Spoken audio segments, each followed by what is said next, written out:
I finally watched It from 1990.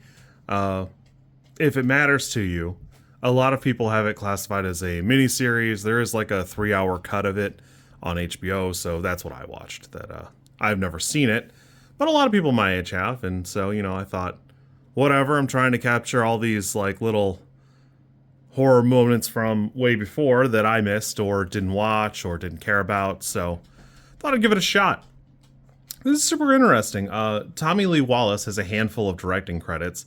To me, the most interesting one is Vampires Los Muertos. The whole thing is pretty wild because the book is pretty extensive. It's very long, and there's a lot going on. Somewhat notably, I remember in my teenage years, people commented on the contents of the book that didn't make it into the movie, and most notably, the child orgy. And so the whole movie, I went, man, I wonder how they're going to work this in, because it doesn't seem like it should be, like thematically or anything, and it's not in there. That's just like fun tidbit people who read these the books felt like reminding us of. And I always hesitate with a Stephen King product because I feel like every time I check out a Stephen King product, there's a weird hand job. It's there in The Stand. I remember it in Dreamcatcher. And I'm sure I've read 10 other Stephen King books, and I'm sure I've not seen another one. It's just what I associate with him. But this year I like The Monkey. I love this. I thought this was fantastic. It is long. I will grant you that. It's a little long. It does go on for a while. But it's super fun. It stays super crisp. Tim Curry really does crush the role. It's hard to move beyond that at all, because Tim Curry's delivery is fantastic, and it basically is the capstone to almost every scene that he's in, and his presence is constantly felt in the movie. For a movie where everything is just edited from 2 episodes that were very clearly made for TV, everything stays pretty crisp. I don't feel like it's cut very weirdly. It's not until the second half that, the cuts start to get like a little bit more annoying, but overall, I think it holds together fairly well. There is a degree of this where Tim Curry's charisma really carries a lot of the movie, and in the third act, Tim Curry's not in it. And so, it's not his voice, it's none of that stuff, so it feels like it falls off a little bit. The claymation spider, the CG is not at its age very good, but it does a pretty good job. On that note, even the director has said the kids have a magnetic personality. There's something special about the kids. They're all doing a fantastic job. Their presentation is good. And it's not that the adult actors are doing a bad job. It's just that there's a special something about the kids. And thematically in the movie, or even in the book, it is mostly about the kids. So that is probably correct. I don't think there was anything he could have done to fix that, truthfully. I will say, for all of my gripes about Stephen King, he nails the like childlike wonder kids look at the world, where, there's the way they interact, the way they are with each other, but there's also, when Georgie dies, as an adult, you and I would have probably read a report or read a couple articles.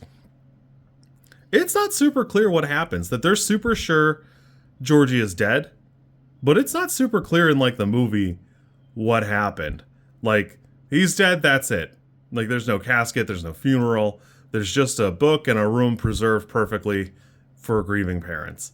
It's super odd, but thematically it just works. And a lot of the book is like that, and a lot of this movie is like that, in that there are adult elements of the book and the movie that are present all around you, but it's interacted with perfectly as the kids.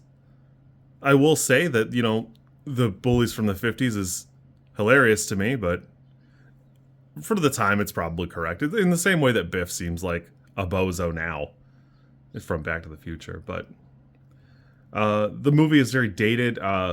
It's made in the 90s, but it's got its feet firmly planted in the 80s. That some of it's a choice. Some of it just is what they had to work with, where it didn't come out super far before, Seven or Silence of the Lambs.